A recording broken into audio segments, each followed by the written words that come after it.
Saldrá una vara del tronco de Isaí, y un vástago retoñará de sus raíces. Isaías 11:1. Buenos días, los saludo hoy 23 de abril, mes de los niños.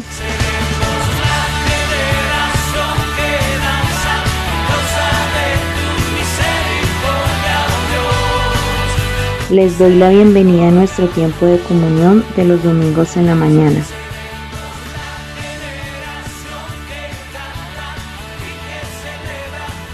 Esta vez meditaremos en necesidad del retoño.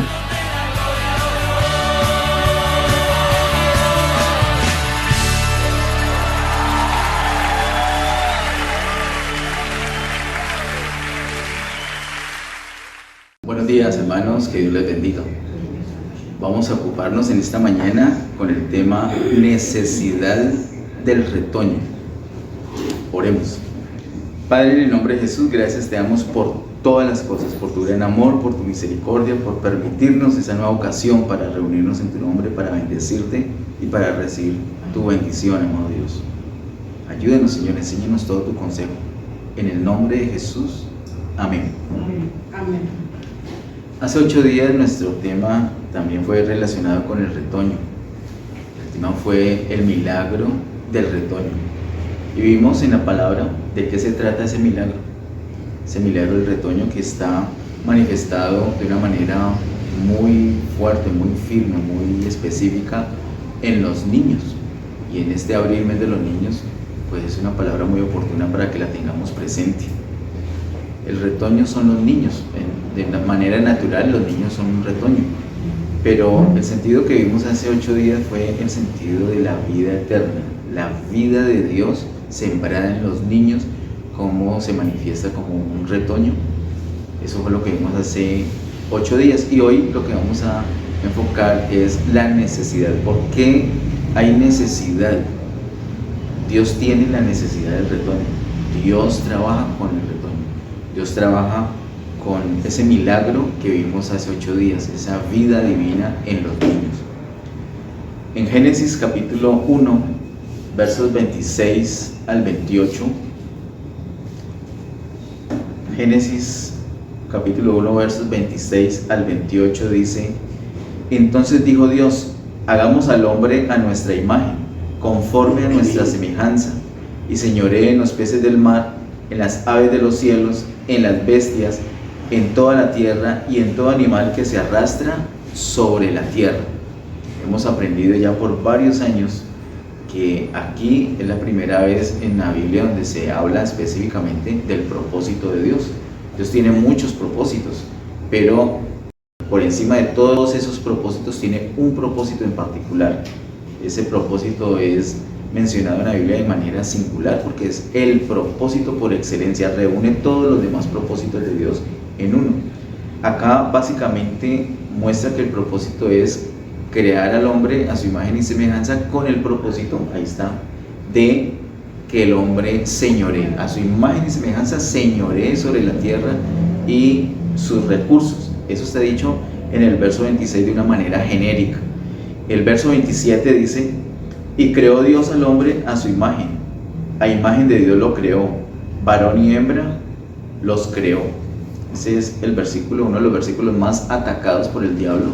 Cada vez lo ataca más, inclusive ha permeado ese ataque a las iglesias y muchas personas, muchos creyentes están siendo arrastrados por las tinieblas para hablar, para manejar en su vocabulario palabras inapropiadas, palabras que no van conforme al sentido, conforme a la voluntad del Señor.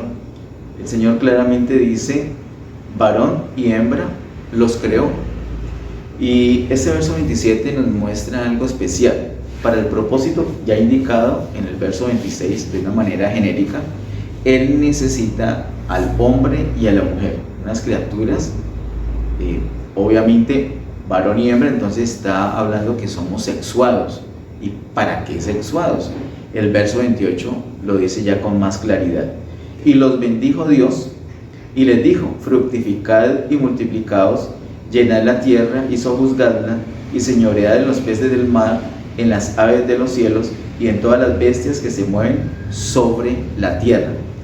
Básicamente vuelve a repetir el propósito mencionado en el verso 26 de manera genérica, pero ahora lo menciona de una manera muy especial después de hablar de la bendición de la multiplicación. Dice el verso 28: y los bendijo Dios y les dijo: fructificad y multiplicaos. El hecho mencionado en el verso 27, que el hombre, el ser humano, nosotros seamos sexuados, es una bendición. Y es una bendición de parte de Dios con un propósito. ¿Cuál propósito? El suyo, Él no lo cambia. El mismo mencionado en el verso 26, por eso se repite básicamente ese propósito ahí en el verso 28, donde dice: fructificad y multiplicaos. Luego dice: llenad la tierra, sojuzgadla y señoread. Se repite lo que ha dicho en el verso 26, pero ahora ya involucra precisamente en el contexto de lo que estamos hablando en estos días, el retoño o los retoños, porque dice: los bendijo Dios y les dijo: fructificad. Esa fructificación, por supuesto, tiene que ver básicamente, primordialmente en este contexto, con los hijos, con la descendencia. El Señor necesita la descendencia, el Señor necesita los hijos, el Señor necesita específicamente a los niños para llevar a cabo su propósito. El Señor entonces necesita a los niños para llevar a cabo su propósito. Eso es mencionado desde el primer capítulo de la Biblia. Así que la necesidad del retoño la vemos desde ese inicio de la misma palabra de Dios. Vamos por favor un poco más adelante a Números capítulo 14. Números capítulo 14.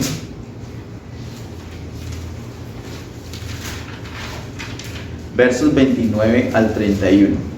Números 14, versos 29 al 31 dice: en este desierto caerán vuestros cuerpos, todo el número de los que fueron contados de entre vosotros de 20 años arriba, los cuales han murmurado contra mí. Vosotros a la verdad no entraréis en la tierra por la cual alcé mi mano y juré que os haría habitar en ella, exceptuando a Caleb, hijo de Jefone, y a Josué, hijo de Nun. Pero a vuestros niños, de los cuales dijisteis que serían por presa, yo los introduciré y ellos conocerán la tierra que vosotros despreciasteis. Acá vemos con toda claridad el trato especial.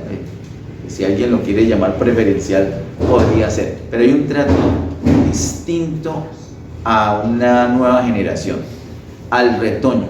Y hay una edad que está mencionada acá y es de 20 años para arriba, son desechados. Mire que dice: todo el número de los que fueron contados de entre vosotros de 20 años arriba, ellos son desechados. Ellos no, de 20 años para arriba, no van a entrar a esa tierra prometida. ¿Por qué? Dice el Señor: por su rebelión, por murmurar, por declarar cosas contrarias y no alinearse a la voluntad de Dios. Hay una excepción: Josué y Caleb. Ellos, aunque son mayores de esa edad, ellos sí van a ser tenidos en cuenta, van a entrar a la tierra. ¿Por qué ellos? Porque ellos sí se alinearon, como se puede apreciar con más detalle en los versos anteriores de este mismo capítulo 14 de Números. Ellos se alinearon a la palabra de Dios, ellos creyeron la palabra de Dios, confesaron la palabra de Dios, andaron conforme a esa palabra de Dios, le creyeron a Dios, por eso ellos recibieron esa recompensa de la tierra. Ellos y todas las personas menores de 20 años, es decir, hasta 19 años, esos son los más jovencitos. Ellos, y dice específicamente el versículo 31, pero a vuestros niños de los cuales dijisteis que serían por presa, yo los introduciré y ellos conocerán la tierra que vosotros despreciasteis. El Señor tiene un trato muy especial con los niños. De hecho, en palabras del Nuevo Pacto, en el Nuevo Testamento, por favor leamos en Mateo capítulo 19. Mateo capítulo 19, versos 13 y 14. Mateo 19, versos 13 y 14 dice: entonces le fueron presentados unos niños para que pusiese las manos sobre ellos y orase, y los discípulos les reprendieron. Pero Jesús les dijo: dejad a los niños venir a mí y no se lo impidáis, porque de los tales es el reino de los cielos. Lo que hemos leído en Números 14 es equivalente, por supuesto en otra dispensación, pero es equivalente a lo que en esta dispensación está mencionándose en los versos 13 y 14 de Mateo 19. De los niños es el reino de los cielos. Hermanos, ahí hay una ventaja. A los niños como tal no hay que evangelizarlos para que puedan tener el reino de los cielos, sino que ellos son propietarios. El reino de los cielos ya les pertenece. ¿Cuál es el problema del ser humano? El problema de nosotros como seres humanos es que crecemos. Ese es el problema. Si nos quedáramos como niños, ya, no hay problema. Ya el reino de los cielos nos pertenece. Ya yo pelearía aquí con mi hermano Ramiro y al minuto ya no tendría rencor, ya no tenía ninguna mancha en mi corazón, ningún problema. Ya éramos amigos. Hay una pureza de tal manera que no hay un problema con eso. Pero ya grandes no es así. Ya estamos contaminados, ya estamos viciados, ya el mundo nos ha contaminado mucho. Ya empieza a manifestarse la carne de tal manera que no solamente es por descendencia, por que somos conformados desde Adán, sino por voluntad propia escogemos hacerle caso a la carne y no al espíritu. Eso es un gran problema, la gran lucha que tenemos. Entonces no podemos decir que estamos manifestando el reino o que el reino de los cielos nos pertenece. En ese sentido no, en cambio los niños sí. El mismo Señor Jesús habló esto respecto a los niños precisamente por eso. Así que los niños siempre han tenido un lugar muy importante en el propósito de Dios. Son muy necesarios en el propósito de Dios. Lo vemos en Génesis 1, lo vemos en Números 14, lo vemos en el Evangelio, en Mateo capítulo 19 lo estamos viendo. De ellos es el reino de los cielos. Así que ya hay un potencial allí, ya se está moviendo la vida de Dios allí en los niños. Ese es un gran potencial. Ese retoño es una necesidad para el avance del propósito de Dios. ¿De qué manera? Miremos, por favor, aquí mismo en Mateo, en el capítulo 13. Les recuerdo que en Mateo 13 hay 8 parábolas magníficas, donde se revelan los misterios del reino, que las estudiamos con la ayuda del Señor en el año 2020, en plena pandemia. En nuestro canal de YouTube están esas prédicas, les invito a que las revisen, que las vuelvan a estudiar en oración. El capítulo 13 de Mateo, el verso 3 dice: y les habló muchas cosas por parábolas diciendo: he aquí el sembrador salió a sembrar. Y quiero que desde ya enfoquemos a esos niños como sembradores. No pensemos en los niños como personas sin importancia, cuando vemos que desde Génesis 1 el Señor ha dicho que los necesita para cumplir su propósito. Cuando vemos que para Israel fueron determinantes para poder conquistar, para poder habitar la tierra prometida. Cuando vemos que el mismo Señor Jesús en los evangelios dice que de ellos es el reino de los cielos. Si todo esto dice la palabra de Dios, si todo esto dice Dios, nosotros no podemos decir otra cosa, o pensar otra cosa, o actuar de otra manera. Tenemos que tener un respeto y una consideración especial por los niños. El reino de los cielos les pertenece. Debemos cuidarlos y tratarlos como tal. Y particularmente debemos ver la necesidad que Dios tiene de esos niños, del retoño, porque ellos ya tienen la vida del Señor y ellos son excelentes sembradores. Dice el verso 3: he aquí el sembrador salió a sembrar. Por supuesto que el sembrador es el Señor Jesús, pero el Señor Jesús a través de los niños siembra.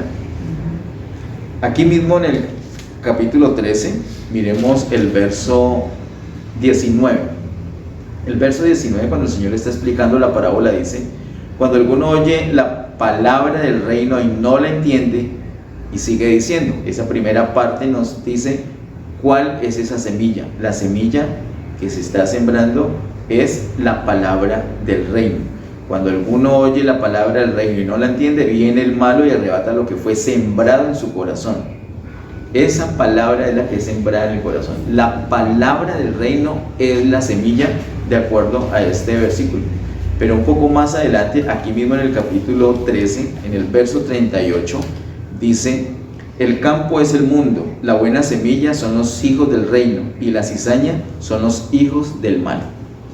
Aquí en el verso 38 ya no dice que la semilla es la palabra del reino, sino que dice los hijos del reino. Esos son la buena semilla. La buena semilla es la misma semilla del reino.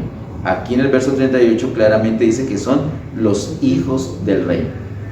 Así que cada vez que veamos un niño, tenemos que ver a un niño como propietario del reino de los cielos. Tenemos que ver a un niño como la manifestación del milagro del retoño. Tenemos que saber que ahí se mueve la vida de Dios. Y tenemos que saber que ellos son una semilla. Una semilla que tiene que ser sembrada. Para que la semilla dé fruto, tiene que ser sembrada. Los niños de pronto no saben conscientemente esto, y ahí es donde entramos nosotros, que podemos ver la palabra de Dios y debemos guiarlos para que optimicen ese potencial como semillas, para que ellos siembren la palabra, para que ellos mismos se siembren como semillas. ¿Por qué ellos son semillas para sembrar? Porque ellos ya tienen la vida de Dios. Miremos lo que dice Juan. Les recuerdo lo que dice Juan capítulo 12, verso 24.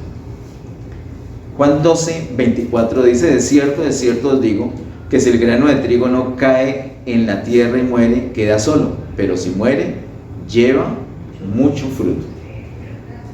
Así que ese grano de trigo es el Señor Jesús. Esa semilla es el Señor Jesús, que tiene en sí mismo la vida divina, la vida de Dios, tal como el mismo Evangelio de Juan lo dice en el capítulo 1. En el Señor, en el Verbo, en el Señor Jesús estaba la vida. El Señor entonces es una semilla llena de vida, llena de la vida de Dios. Cuando los niños tienen al Señor, tienen una semilla llena de vida de Dios. O sea que tienen la vida de Dios y se convierten ellos mismos en semillas, semillas llenas de vida de Dios, que tienen que ser sembradas para poder llevar fruto. Así que vemos hasta aquí en este primer bloque la necesidad del retoño en ese sentido. Ellos ya tienen la vida de Dios, se mueve en ellos la vida de Dios y deben ser sembradas. Esa vida tiene que, por donde vayan, tiene que impregnar a las demás personas, tanto a niños como jóvenes como adultos, de la vida de Dios. Los niños son muy espontáneos para ser amiguitos, de eso hemos hablado recientemente. Ellos fácilmente saludan hasta los adultos, hasta los más tímidos, si no hablando de otra manera, jugando o con una seña, ya están haciendo amiguitos. ¿Y qué van a contarles a esos amiguitos? Van a contarles el programa que se ven en la televisión. ¿Qué van a cantar? Si van a cantar la canción que escuchan en la casa. Y si escuchan las canciones que honran al Señor, esas canciones son las que van a compartir con sus amiguitos. Si los niños recuerdan bien la enseñanza que tuvieron en la iglesia, ¿qué es lo que van a compartir con los amiguitos? Lo que aprendieron en la iglesia. También si recuerdan bien lo que aprendieron en el colegio, eso van a compartir con los amiguitos, van a jugar con eso. Si aprenden en la iglesia unos juegos edificantes, esos juegos los van a enseñar a sus amiguitos, no solamente en el vecindario, también donde estudian, y van a llevar el testimonio del Señor de esa manera. Dicho de otra forma, van a sembrar de esa manera, y van a sembrar no solamente en los niños, sino en los padres de esos niños o en los maestros de esos niños. Los niños son una gran bendición, y ese milagro del retoño es necesario para el propósito de Dios en ese sentido. Son unas semillas que deben ser sembradas. Acompáñame ahora a Daniel capítulo 11. Daniel capítulo 11, verso 32. Daniel 11, 32.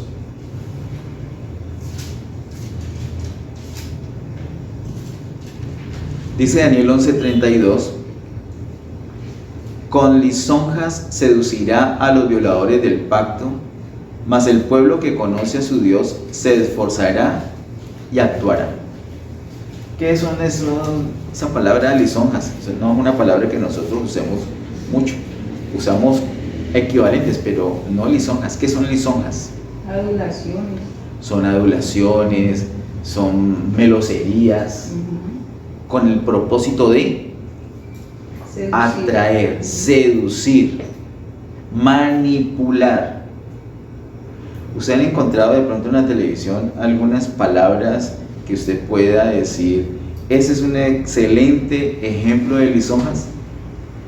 En la publicidad, por ejemplo, que se maneja en la televisión, continuamente, ¿cierto?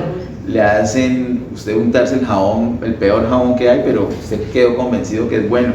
Y siente en su piel que es malo, pero recuerda tanto la propaganda que usted dice, no, el problema es mi piel. El jabón está perfecto, ¿cierto? O se pone una camisa horrible, pero como se la pintaron como era buena, usted dice, no, me quedó excelente. Esas son las lisonjas. ¿Y qué hacen las lisonjas? Las lisonjas manipulan, engañan, seducen. Dice el verso 32, con lisonjas seducirá a los violadores del pacto. Este pacto, pienso yo, no hemos llegado allí en nuestro estudio de Daniel que estamos haciendo el primer domingo de cada mes por estos días. Pronto llegaremos allí, pero en el contexto usted puede ver que es un espíritu anticristo lo que se menciona allí. Y el anticristo va a hacer un pacto particularmente con el pueblo de Israel, pacto que luego va a violar, pero no solamente él solito, esa criatura, el anticristo, sino que muchos lo van a seguir a él. ¿Y cómo hacen para seguir al anticristo? Porque los engañan, los seducen. ¿Y cómo hacen para seducirlos? Con lisonjas. Les ofrece, a lo bueno lo llaman malo, entonces dice, esto es lo correcto. Les ofrece prosperidad. Me parece que estuviera hablando de el gobierno de alguno de los países latinoamericanos, ¿cierto? Como de pronto el tuyo que me estás escuchando en YouTube. Los gobiernos son así, los gobiernos ofrecen muchas cosas, pero cada vez es peor. Hoy escuché un audio que compartió mi primo Hermes en un grupo primo y yo dije, uy, es la prédica de hoy. Lo que viene es terrible. Lo que se está hablando aquí en Daniel capítulo 11, proféticamente, es, creo yo, para pronto, para muy pronto. ¿Por qué? Porque es que lo estamos viendo ya es al metro, a los centímetros de nosotros. No es que, uy, esto algún día va a ocurrir, es que estamos viendo el cumplimiento de muchas cosas. Todo se está preparando para que se cumpla. A mí no me gusta ser escandaloso con el asunto, al contrario. Ustedes tal vez recordarán, los que me han escuchado de pronto predicar al respecto, he llamado a la mesura mucho. En el año 2020, por ejemplo, compartí una palabra titulada pero aún no es el fin. Y no estoy diciendo ahorita, después de casi 3 años, ahora sí es el fin. No estoy diciendo, porque para el fin hay unas señales que el Señor nos menciona en Mateo 24, y esas señales no las tenemos señales antes del fin, pero no las del fin. Hay unas específicas que están ahí en Mateo 24. Nosotros creemos lo que dice la palabra de Dios. Un evangelista sacó varios videos en el año 2020 diciendo que era inminente la venida del Señor Jesús. Y entonces uno teme, uno no rechaza de una, sino que viene un temor. Entonces, ¿qué hace uno? Pues va a la palabra. Y en la palabra que me dice, no, el Señor está equivocado. De hecho, está equivocado. Pero muchas personas dijeron amén al asunto y pusieron esos videos por todos lados. El evangelista dijo que en el 2020 y estamos en el 2023 y el evangelista ni siquiera ha dicho, qué pena, me equivoqué. Es muy lamentable eso. Él se hubiera borrado todo ese bochorno simplemente mirando la palabra. Aún no es el fin, pero creo que sí estamos cerca. Están pasando tantas cosas terribles y sobre todo que están relacionadas con la apostasía. Yo creo que en este tiempo, como Getsemaní, tenemos que enfocarnos en estudiar qué es apostasía, cómo se está manifestando y ver y notar que en nuestro medio se está manifestando tanta apostasía. Es lamentable. ¿Qué es lo que ha sucedido? Lo del verso 32, con lisonjas seducirá a los violadores del pacto. Hay muchas personas del pueblo de Dios que están aplaudiendo las tinieblas, aplaudiendo los gobiernos que en leyes, a la fuerza, hacen que el pueblo esté bajo la esclavitud de tinieblas. Pueblo de Dios aplaudiendo la homosexualidad, aplaudiendo la ideología de género, aplaudiendo el asesinato, el homicidio, tanto de niños como de ancianos, aplaudiendo la rebeldía de los hijos, aplaudiendo el libertinaje, aplaudiendo todo lo que es abominación para Dios. Creyentes lo están haciendo. Y no solamente lo están haciendo individualmente, sino que lo están haciendo como grupo. Yo tengo, sinceramente hasta pena me da decir esto, pero yo tengo la sospecha que ya hay congregaciones con esa tendencia. En esta congregación, esta es nuestra tendencia. Y el que no hable con esa tendencia, entonces lo hacen a un ladito. Congregaciones, no estoy diciendo congregaciones de falsa doctrina, estoy hablando de congregaciones cristianas. ¿Y qué es lo que sucede? Lo del verso 32, con lisonja seducirá a los violadores del pacto. ¿Cómo es posible que hasta predicadores estén aplaudiendo ahora las tinieblas y enseñando las tinieblas? ¿Cómo es posible que personas que estuvieron en la iglesia ahora son activistas de movimientos de las tinieblas? ¿Cómo es posible eso? ¿Cómo es posible que en ese momento hay personas que están ministrando la adoración al Señor en los tiempos, en sus iglesias, y en sus tiempos entre semana están ministrando las tinieblas? ¿Cómo es posible eso? ¿Qué sucedió con esas personas? Hay un vacío, y precisamente por eso esta palabra de la necesidad del retoño. El verso 32 no solamente dice que con lisonja seducirá a los violadores del pacto, también habla de otras personas que no van a ser seducidas. Por más lisonjas que les rodeen, no van a ser seducidas. ¿Quiénes? Dice, mas el pueblo que conoce a su Dios se esforzará y actuará. Tú eres parte de ese pueblo que conoce a Dios, entonces las lisonjas no te van a tocar, no te van a manipular. De pronto te van a conmover, y si te conmueven, entonces vas en oración delante del Señor, examina la palabra, y como conoces al Señor, entonces ¿qué va a suceder? Te vas a esforzar y vas a actuar. ¿Cómo así esforzar y actuar? En contra de, o sea, no te va a arrastrar esa corriente. ¿Por qué? Porque conoces a Dios. ¿Cómo es posible que un muchachito que estuvo en la iglesia ahora esté en rebeldía y esté haciendo cosas de tinieblas, esté haciéndole daño al prójimo y deshonrando a Dios? ¿Cómo es posible? Hubo un vacío. En su niñez no conoció a Dios. Porque el que conoce a Dios, ¿qué sucede? Se esforzará y actuará. Pero el que no lo conoce, el que estuvo en una religión, el que simpatizó, el que lo llevaron para que no molestara en la casa, o porque religiosamente o porque de buena fe se entendió que hay que llevarlos, y no estoy diciendo que los niños no hay que llevarlos, a los niños hay que traerlos a las reuniones. En este momentico no tenemos niños acá porque, como dijo ahorita la pastora, están reunidos en una casa con el ministerio infantil. Los niños no se pueden perder eso. Yo no sé si tus hijos, de los que están aquí, de la congregación, adultos que están acá conectados en vivo, no sé si tus hijos están en esa reunión. Si no están, es raro, no es normal que no estén. No sea que ellos vayan a ser de estas personas que van a violar el pacto por una seducción de un espíritu anticristo. Porque como dice el apóstol Juan, y si lo dijo en su momento, imagínense cómo será ahora, han salido muchos anticristos por toda la tierra. Nuestros niños en los colegios, en las calles, en todo lado, en la misma casa nuestra, son asediados por espíritu de anticristo. Pero el que conoce a Dios se va a esforzar y va a actuar. Nosotros como padres, como abuelos, como tíos, como mayores, que tenemos la posibilidad de bendecir a un niño, tenemos que conocer al Señor. Si lo conocemos, entonces nos vamos a esforzar y vamos a actuar. Vamos a guiar a los niños por donde es. Los niños ahorita tienen que conocer a Dios. Cuando crezcan van a ser atacados. Mire, es que el Señor lo dijo en esa palabra terminando el sermón del monte, del sabio y del necio.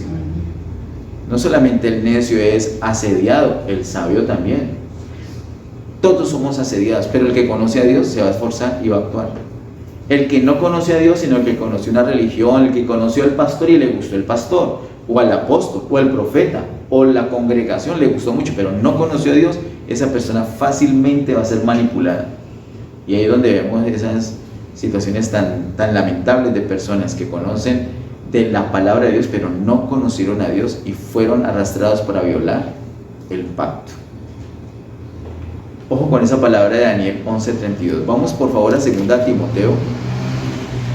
2 Timoteo capítulo 3, verso 1 al 15. Son muchos versículos, voy a leerlos muy rápido.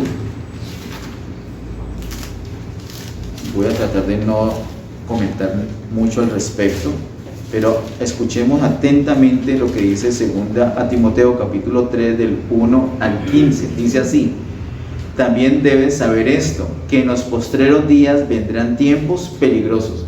¿Estamos en los postreros días? Sí. Pienso que sí. Y está dicho que vendrán tiempos peligrosos, porque habrá hombres amadores de sí mismos, avaros, vanagloriosos, soberbios, blasfemos, desobedientes a los padres, ingratos, impíos, sin afecto natural, implacables, calumniadores, intemperantes, crueles, aborrecedores de lo bueno, traidores, impetuosos, infatuados, amadores de los deleites más que de Dios, que tendrán apariencia de piedad, pero negarán la eficacia de ella. A estos evita. ¿Qué tiene que hacer la iglesia con ese tipo de gente? Evitar. No asociarnos con ellos.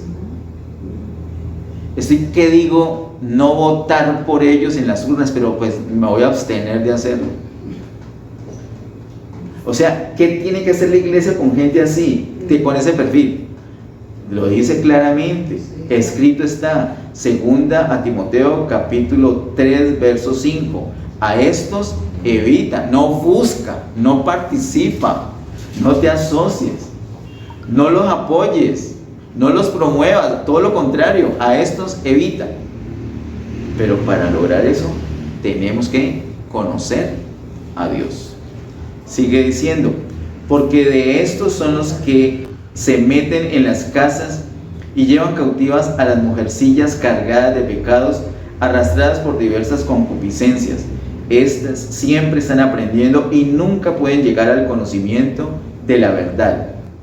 Y de la manera que Janes y Jambres resistieron a Moisés, así también estos resisten a la verdad. Es típico el asunto. Una resistencia, cualquier cosa que le diga la verdad, hay una resistencia. Es típico. Hombres corruptos de entendimiento, réprobos en cuanto a la fe, mas no irán más adelante, porque su insensatez será manifiesta a todos, como también lo fue la de aquellos. Pero tú has seguido mi doctrina. Mire la diferencia con Timoteo. Pero tú has seguido mi doctrina, conducta, propósito, fe, longanimidad, amor, paciencia, persecuciones, padecimientos, como los que me sobrevinieron en Antioquía, en Iconio, en Listra, persecuciones que he sufrido, y de todas me ha librado el Señor. Y también todos los que quieren vivir piadosamente en Cristo Jesús padecerán persecución. ¿Qué le ofrece el Señor a los que quieren vivir piadosamente en Cristo Jesús? Persecución. ¿Y el anticristo qué ofrece? Ofrece prosperidad, ofrece paz, particularmente paz, felicidad, progreso, modernidad. Por eso le veremos sin atractivo para que le desee. Este es el retoño. Esa es la necesidad del retoño. Sigue diciendo, verso 13, mas los malos hombres y los engañadores irán de mal en peor, engañando y siendo engañados. ¿Sí? Para la muestra, la situación política actual del país. ¡Qué desastre! Parece un circo. Parece un circo. Parece una recocha. Uno ve eso y parece como una caricatura. Como se tratan entre los mismos que se unieron para llegar al poder. Ahora, eso se evidenció desde la misma campaña con las cosas tan feas que hicieron. Pero listo, ya ganaron, ahora sí pongan de acuerdo. No. O sea, es un desastre. Y de ahí en adelante, en todos los ámbitos. porque el anticristo no solamente tiene un aspecto político, recuerden que también tiene un aspecto espiritual que se manifiesta en la religiosidad. Eso es complicadísimo. De eso el apóstol Juan nos habla en Primera de Juan. Verso 14: pero persiste tú en lo que has aprendido y te persuadiste sabiendo de quién has aprendido y que desde la niñez has sabido las sagradas escrituras, las cuales te pueden hacer sabio para la salvación por la fe que es en Cristo Jesús. ¿Cuál es la necesidad del retoño? Ahí está, en esta cita. Segunda Timoteo 3, 1 al 15, ahí está la necesidad del retoño. Una persona que fue enseñado desde la niñez, conoció las sagradas escrituras. Esa persona es el retoño que ahora se manifiesta para satisfacer la necesidad, no solamente de la iglesia, sino de ser luz para el mundo. Ahí está Timoteo, mostrando la necesidad del retoño. Todas esas personas, de mal en peor, dicen, tiempos peligrosos en los posteriores días, pero ahí está un retoño, alguien que desde la niñez fue cultivado de una manera adecuada. En el siguiente capítulo, segunda Timoteo capítulo 4, verso 1 al 6, encontramos: te encarezco delante de Dios y del Señor Jesucristo, que juzgará a los vivos y a los muertos en su manifestación y en su reino, que prediques la palabra, que instes a tiempo y fuera de tiempo, redarguye, reprende, exhorta con toda paciencia y doctrina, porque vendrá tiempo cuando no sufrirán la sana doctrina, sino que teniendo comezón de oír, se amontonarán maestros conforme a sus propias concupiscencias, y apartarán de la verdad el oído y se volverán a las fábulas.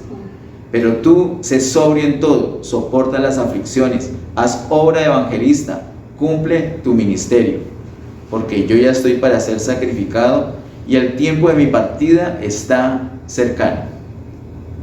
¿Qué necesidad hay del retoño? Pues que esas personas que nos han bendecido, que nos han ministrado, que nos han enseñado, que nos han levantado, no van a durar eternamente. Entonces hay que pasar la posta a una siguiente generación. Esa es la necesidad del retoño. Se necesitan personas que desde niños tengan un tratamiento parecido como el que tuvo Timoteo. Y como Timoteo ya estaba preparado, después se encuentra con Pablo, entonces optimiza todo lo que recibe. Y ahora es capaz de recibir semejante encargo de parte del gran apóstol Pablo. Es que no fue que le dijeron: vea, yo estoy haciendo esta cosita chiquitica con estas dos personas para que usted me ayude. Por favor, la tarea de Timoteo es una tarea enorme. Se necesita una persona que hubiera sido formada desde la niñez. Esa es, queridos hermanos, la necesidad del retoño. Nosotros no podemos ver a los niños y decir, bueno, después, no, ya, de una vez, tienen que ser enseñados, tienen que conocer las sagradas escrituras, tienen que conocer el aspecto de la vida. Ellos, como hemos dicho, tienen que literalmente echar mano de la vida eterna. Los niños. Hay una gran necesidad del retoño. Vamos a nuestra parte final. Empecemos con primer libro de Samuel. Primer libro de Samuel, capítulo 3. Primer libro de Samuel, capítulo 3, verso 1. Dice: el joven Samuel ministraba a Jehová en presencia de Elí, y la palabra de Jehová escaseaba en aquellos días. No había visión con frecuencia. Este versículo encierra algo muy poderoso. Hay unos extremos tremendos acá. Por un lado, el joven Samuel ministraba a Jehová en presencia del sacerdote Elí. Él ministraba al Señor, un contacto con el Señor, un servicio al Señor. La palabra es específica en decir que el joven ministraba a Jehová. Era un joven, realmente un jovencito. ¿Y en qué contexto lo hacía? Dice la segunda parte del verso 1: y la palabra de Jehová escaseaba en aquellos días, no había visión con frecuencia. A pesar de una palabra escasa, a pesar de visión escasa, a pesar de eso, Había un muchachito, un jovencito, un joven llamado Samuel que ministraba al Señor. ¿Y qué con eso? Miremos allí mismo un poco más adelante el verso 4. Jehová llamó a Samuel y él respondió: heme aquí. Se necesitan esos retoños ahí listicos. ¿Para qué? Para el momento que el Señor los llame. Ya están listos para contestar como él. Heme aquí. ¿Qué tal decirle: Señor, si estuviera listo, pero dame 20 años, 15 años, 10 años, dame un año más? No, tenemos que estar listos. Y los retoños particularmente tienen que estar listos para cuando el Señor los llame. Hermanos, ¿el Señor a quién va a llamar? A gente que esté ministrándole a Él, a gente que lo ministre a Él, gente que tenga contacto con Él. Entonces nuestros niños tienen que tener contacto con el Señor, porque llegará un momento donde ellos pueden ser muy útiles en sus manos para un llamado, para un ministerio, para un servicio. Y la utilidad de Samuel, por favor, sin contar lo que hizo particularmente con el rey David, por ejemplo, tan importante en el plan de Dios, lo que hizo como sacerdote, ser capaz de estar entre dos reinados y poder discernir la voluntad de Dios. O sea, él estuvo en una estrechez tremenda, pero de la mano del Señor fue una gran bendición para el avance de su propósito. ¿Cómo fue posible? Un retoño. Miremos también, por favor, en Daniel capítulo 1, que recientemente lo hemos estudiado. Daniel capítulo 1,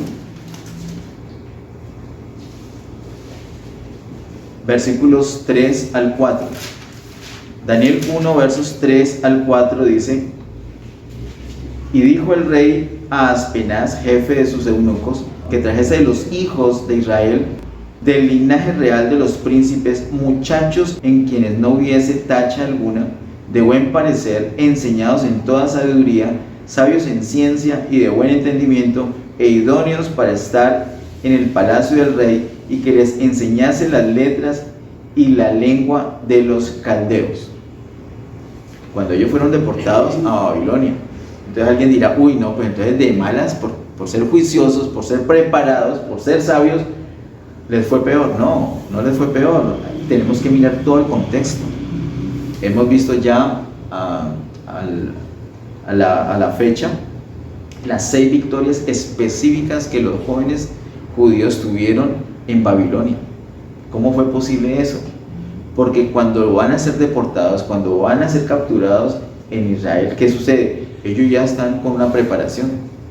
Ellos ya son un retoño listico para ser usados por Dios.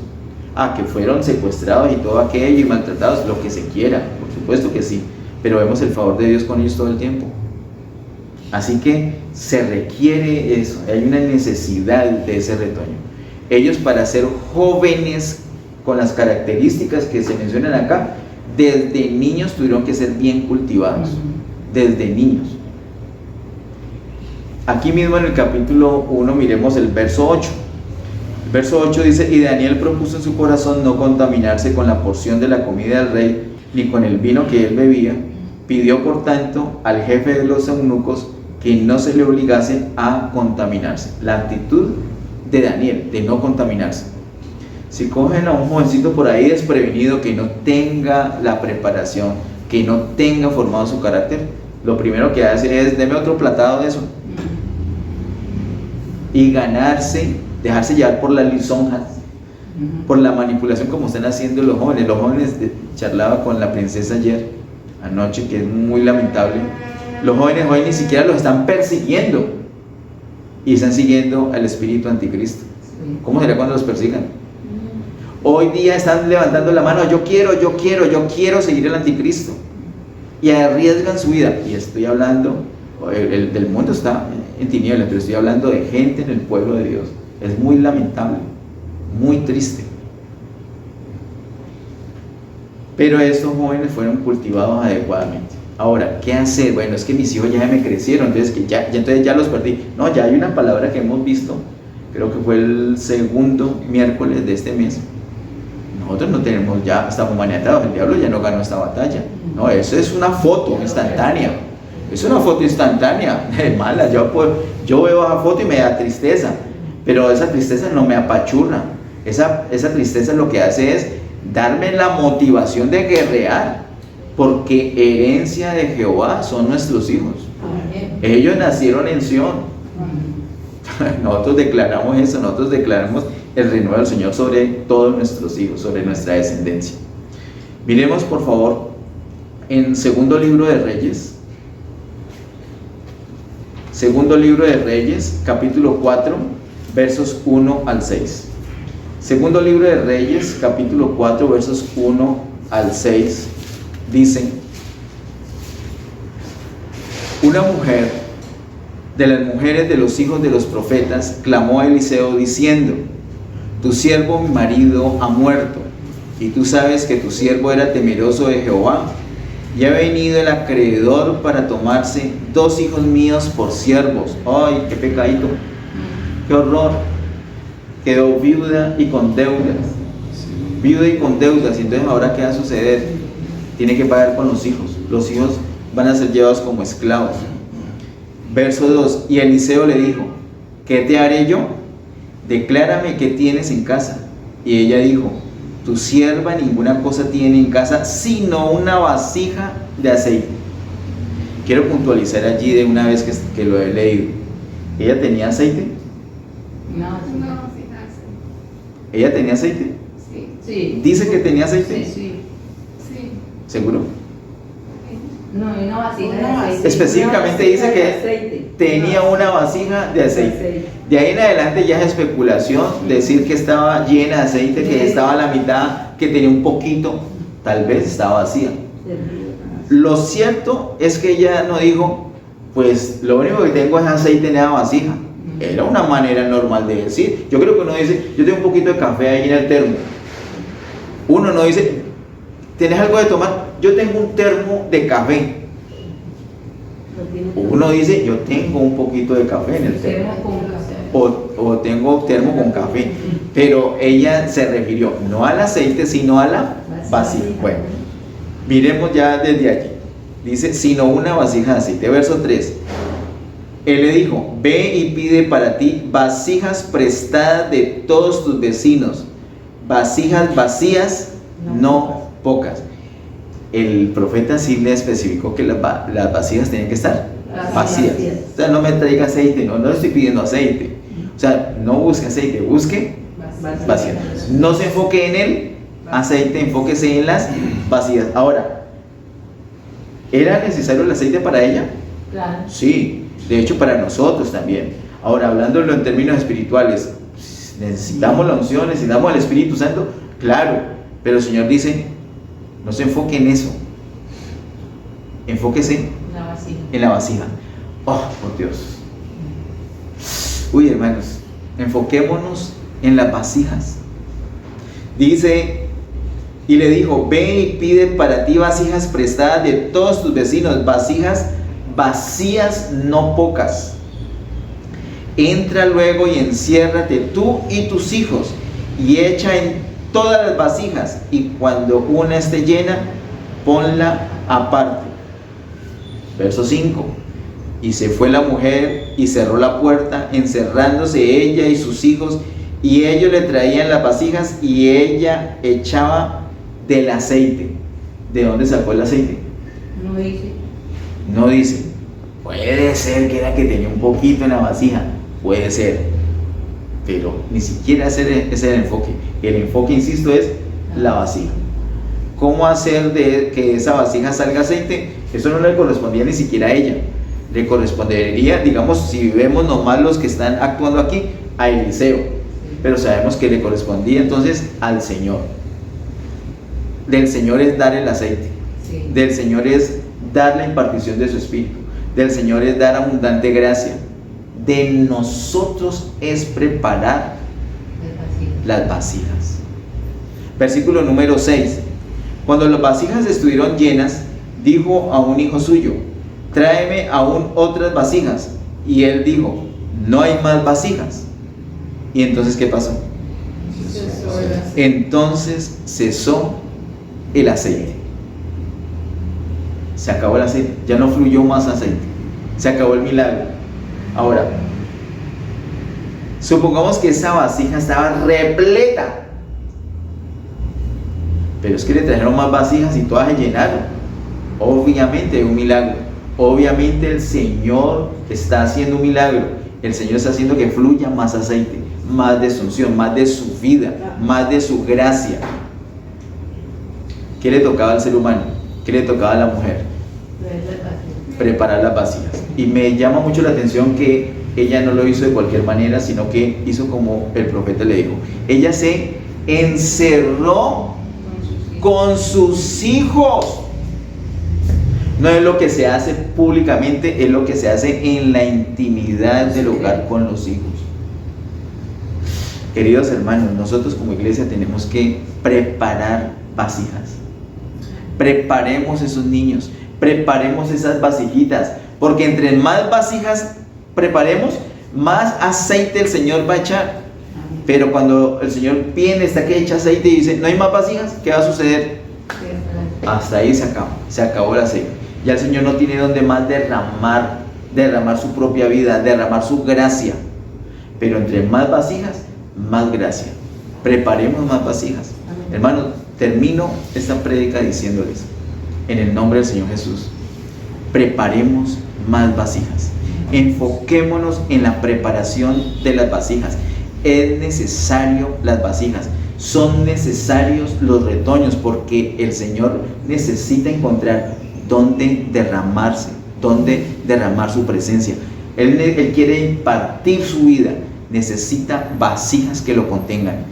Necesitamos preparar a los niños para que sean vasijas llenas de la presencia del Señor. Oremos para terminar. Padre, en el nombre de Jesús, gracias te damos por todas las cosas. Gracias por tu gran amor, por tu misericordia. Gracias por tu palabra. Gracias por los niños. Gracias por el propósito que tienes con ellos. Gracias, Señor, porque en tu palabra nos muestras la necesidad del retoño.